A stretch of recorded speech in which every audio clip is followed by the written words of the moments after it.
여러분, 지금 이 순간에도 여러분의 지갑은 조금씩 가벼워지고 있습니다. 커피 한 잔 값이 올랐고, 편의점 삼각김밥도 올랐고, 배달비도 올랐죠. 근데 문제는 이게 끝이 아니라는 겁니다. 한국 경제는 지금 매우 미묘한 갈림길에 서 있어요. 물가는 계속 오르는데 경제는 힘이 없고, 환율은 흔들리는데 금리는 못 내리고, 이게 대체 언제까지 계속되는 걸까요? 더 무서운 건 이 흐름이 계속되면 우리 삶이 어떻게 바뀔지 아무도 확실하게 말해주지 않는다는 거예요. 오늘 이 영상에서는 막연한 불안감 대신 구체적인 숫자와 데이터를 바탕으로 한국 경제가 앞으로 어느 방향으로 갈 수 있는지 4가지 시나리오로 정리해드릴게요. 그리고 뉴스를 볼 때 어떤 지표를 봐야 우리가 어느 시나리오로 가고 있는지 알 수 있는지도 함께 알려드리겠습니다. 자, 그럼 시작해볼까요? 1부 우리가 서 있는 현재. 먼저 지금 우리가 정확히 어디에 서 있는지부터 확인하고 가야겠죠. 숫자로 보면 이렇습니다. 1월 기준 소비자 물가 상승률이 전년 대비 2.4%예요. 한국은행이 목표로 하는 2%보다 높은 수준이 계속 이어지고 있다는 얘기죠. 아니 2.4%면 그렇게 높은 것도 아닌데? 이렇게 생각하실 수 있어요. 근데 문제는 이 2.4%라는 숫자 뒤에 숨어있는 체감이에요. 정부 발표를 보면 가공식품 가격이 계속 누적돼서 오르고 있고, 기상 여건도 안 좋고 거기에 환율까지 올라서 수입 물가가 자극받고 있다고 나와요. 쉽게 말하면 라면, 과자, 통조림 같은 거 다 오르고, 채소 가격도 불안하고, 달러 값이 오르니까 수입하는 거 전부 비싸진다는 거죠. 그럼 한국은행은 뭐 하냐? 기준금리를 2.50%에서 꽁꽁 묶어놓고 있어요. 내릴 생각은 있는데 언제 내릴지는 모르겠다. 일단 데이터 더 봐야겠다. 이런 입장이거든요. 왜 이렇게 조심스러워할까요? 답은 간단해요. 환율 때문입니다. 원화가 약세를 보이면 수입 물가가 더 오르고, 그러면 생활 물가가 또 자극받아요. 그럼 중앙은행 입장에서는 금리를 쉽게 못 내리는 거예요. 내렸다가 물가가 다시 튀어오르면 큰일 나니까요. 실제로 로이터 보도를 보면 한국은행이 원화 약세가 물가 상방 리스크를 키울 수 있다고 계속 경고하고 있어요. 그럼 성장은 어떨까요? 한국은행은 2025년 성장률을 1.0%로 봤어요. 그리고 2026년은 1.8%로 조금 나아질 거라고 전망했죠. OECD도 비슷하게 2025년 1.0% 이후에 2026년에서 2027년에 2%대 초반으로 회복될 거라고 봅니다. 여기서 핵심은 뭐냐?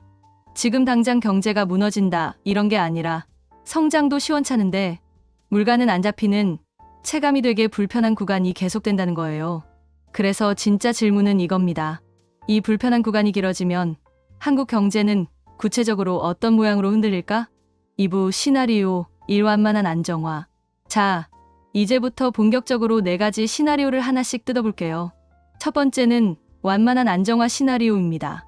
말 그대로 천천히지만 안정되는 그림이에요. 이 시나리오가 현실이 되려면 3가지 조건이 필요해요. 첫째, 환율이 더 이상 크게 흔들리지 않고 안정 범위를 찾아야 해요. 둘째, 수출이 계속 버팀목 역할을 해줘야 하고요. 셋째, 금리 인하가 급하게가 아니라 데이터를 보면서 천천히 진행돼야 합니다. 지금 한국 경제에서 가장 확실한 버팀목이 뭐냐면 수출이에요. 특히 반도체죠. 실제로 12월 수출 전망을 보면 반도체 수요, 특히 AI 관련 반도체 수요가 강하게 버티면서 증가할 거라는 예측이 나왔어요. 무역 수지도 개선될 거라고 하고요. 이 시나리오에서는 수출이 고용이랑 기업 투자 심리를 떠받쳐주고, 가계는 물가 때문에 힘들긴 한데 소득이 완전히 무너지지는 않네. 이런 식으로 버틸 수 있어요. 물가는 2%대 초중반에서 왔다 갔다 하지만 중앙은행 목표 근처로 수렴하는 거죠. OECD도 물가가 2% 목표 근처에 머물 가능성이 있다고 언급했어요. 이게 바로 안정화 그림이에요. 근데 여기에도 전제가 있어요. 환율이 급격하게 나빠지면 안 된다는 거죠. 원화가 약세를 보이면 수입 물가를 통해서 생활 물가가 다시 자극받고, 그럼 금리 인하 여력이 줄어들면서 내수 회복이 지연돼요. 악순환이 시작되는 거예요. 그래서 정부랑 기관들이 외환시장 안정에 엄청 민감하게 반응하는 거고, 연기금의 외환 해지 같은 얘기가 뉴스에 계속 나오는 이유가 이거예요. 3부 시나리오, 이 물가 고착과 내수 둔화. 두 번째 시나리오는 좀 불편합니다. 물가 고착 내수 둔화 시나리오예요. 쉽게 말하면 스태그플레이션 느낌이 나는 거죠. 경제는 안 살아나는데 물가는 계속 오르는. 이 시나리오의 핵심은 인플레이션이 2%대로 엄청 높지는 않지만 생활비가 계속 오른다는 느낌이 고착되고 실질소득이 누르면서 소비가 약해진다는 거예요. 특히 가공식품, 에너지, 외식 서비스 가격이 생활체감에 미치는 영향이 크잖아요. 11월 물가 배경을 설명할 때도 가공식품이랑 환율, 기상 요인이 함께 거론되는데 이게 쉽게 사라지지 않을 수 있다는 뜻이에요. 그럼 뭐가 문제냐? 단순히 소비가 줄어드는 게 아니라 소비가 줄어드는 과정에서 자영업 서비스업 회복이 지연되고 체감 경기가 나빠지고 기업도 투자를 미루면서 심리가 얼어붙는다는 거예요. 실제로 최근 산업활동 보도를 보면 생산 지표가 기대보다 약했다는 내용이 나왔어요. 이게 바로 심리가 나빠지는 신호일 수 있죠. 더 큰 문제는 이 시나리오에서 중앙은행이 금리를 빨리 못 내린다는 거예요. 왜냐? 환율이 약세일수록 물가 상방 리스크가 커지고 금융시장 변동성이 커지니까요. 한국은행이 2026년 정책 운영에서 외환금융시장 모니터링과 안정화 조치를 강화하겠다고 강조한 것도 금리만으로는 풀기 어려운 변동성이 커졌다는 신호로 봐야 해요. 솔직히 이 시나리오로 가면 우리가 뉴스에서 맨날 듣던 서민 경제 어렵다.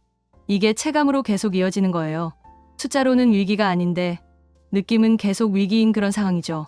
4부 시나리오 3 가계부채 충격. 세 번째 시나리오는 더 무섭습니다. 가계부채 충격 시나리오예요. 한국은 가계부채 비중이 높은 나라로 자주 언급되죠. 2025년에도 가계부채의 GDP 대비 비율이 높은 수준에서 움직였어요.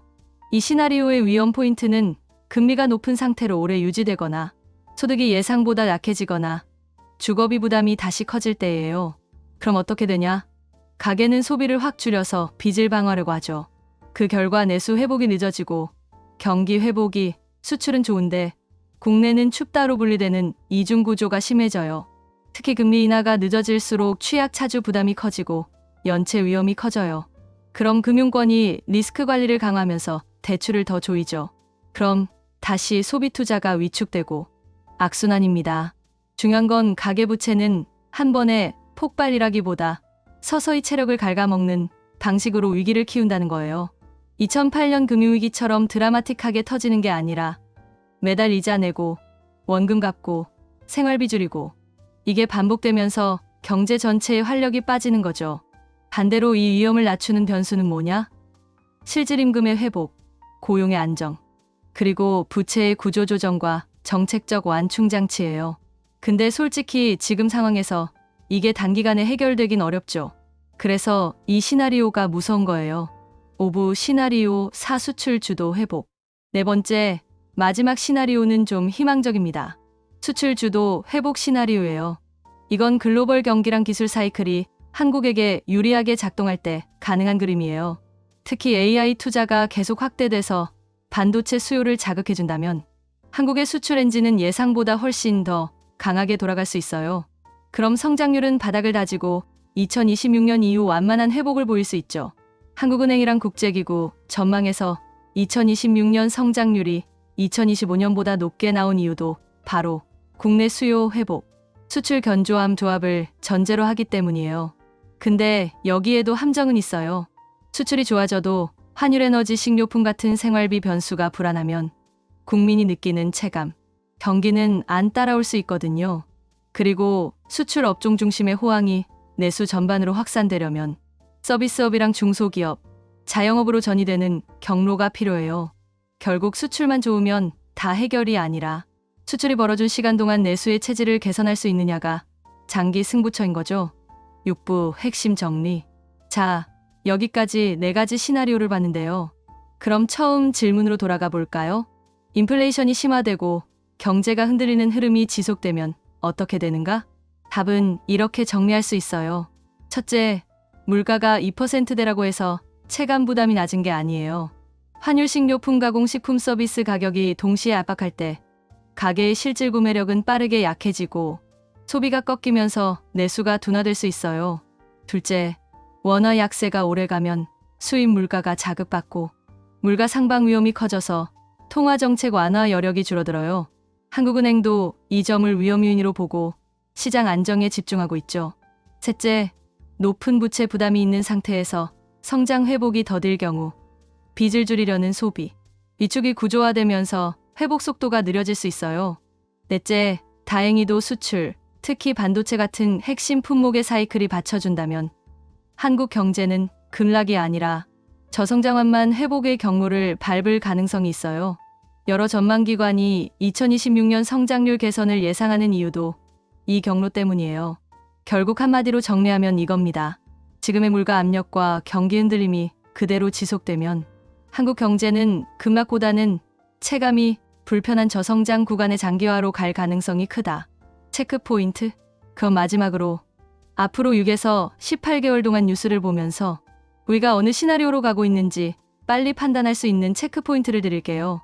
첫 번째, 환율과 물가의 동행을 보세요. 환율이 흔들리는데 물가가 안 꺾이면 중앙은행은 더 조심스러워지고 그 사이 가계부담은 커져요. 두 번째, 금리 인하의 속도를 보세요. 한국은행이 인하를 한다면 언제 이렇게 말하는 것과 실제 인하 사이에는 간극이 있을 수 있어요. 그 이유가 대체로 환율이랑 물가, 금융 안정이거든요. 세 번째, 수출의 질을 보세요. 반도체만 좋고 다른 제조업이 계속 약하면 경제의 체감 확산은 제한될 수밖에 없어요. 네 번째, 가계부채와 주거비를 보세요. 대출 증가율이랑 연체율, 그리고 주거비 부담이 다시 오르면 내수 회복이 둔화될 가능성이 커집니다. 다섯 번째, 정책의 방향을 보세요. 단기적으로는 외환시장 안정과 생활물가 관리, 중기적으로는 생산성 향상과 산업 전환, 장기적으로는 인구 구조 변화에 대응한 노동시장복지연금 조정이 함께 가야 한국 경제가 흔들림을 줄이는 방향으로 갈 수 있어요. 자, 오늘 영상 정리해드릴게요. 현재의 물가 압력과 경기 흔들림이 그대로 지속될 경우 한국 경제는 급락보다는 체감이 불편한 저성장 구간의 장기화로 갈 가능성이 큽니다. 그 분기점은 환율 안정, 금리 경로, 수출 확산, 그리고 가계부채 부담이 어느 방향으로 움직이느냐에 달려 있어요. 여러분께서 앞으로 뉴스를 보실 때는 물가 수치만 보지 마시고 환율, 기준금리, 수출의 세부 품목, 그리고 가계부채 지표를 함께 보시면 한국 경제의 미래가 어느 시나리오로 이동하는지 훨씬 더 정확하게 읽어내실 수 있을 겁니다. 불안할 때일수록 정확한 정보가 중요합니다. 막연한 공포보다는 구체적인 이해가 더 필요하죠. 오늘 영상이 도움이 되셨다면 좋아요와 구독 부탁드리고요. 댓글로 여러분의 생각도 들려주세요. 다음 영상에서 또 만나요. 감사합니다.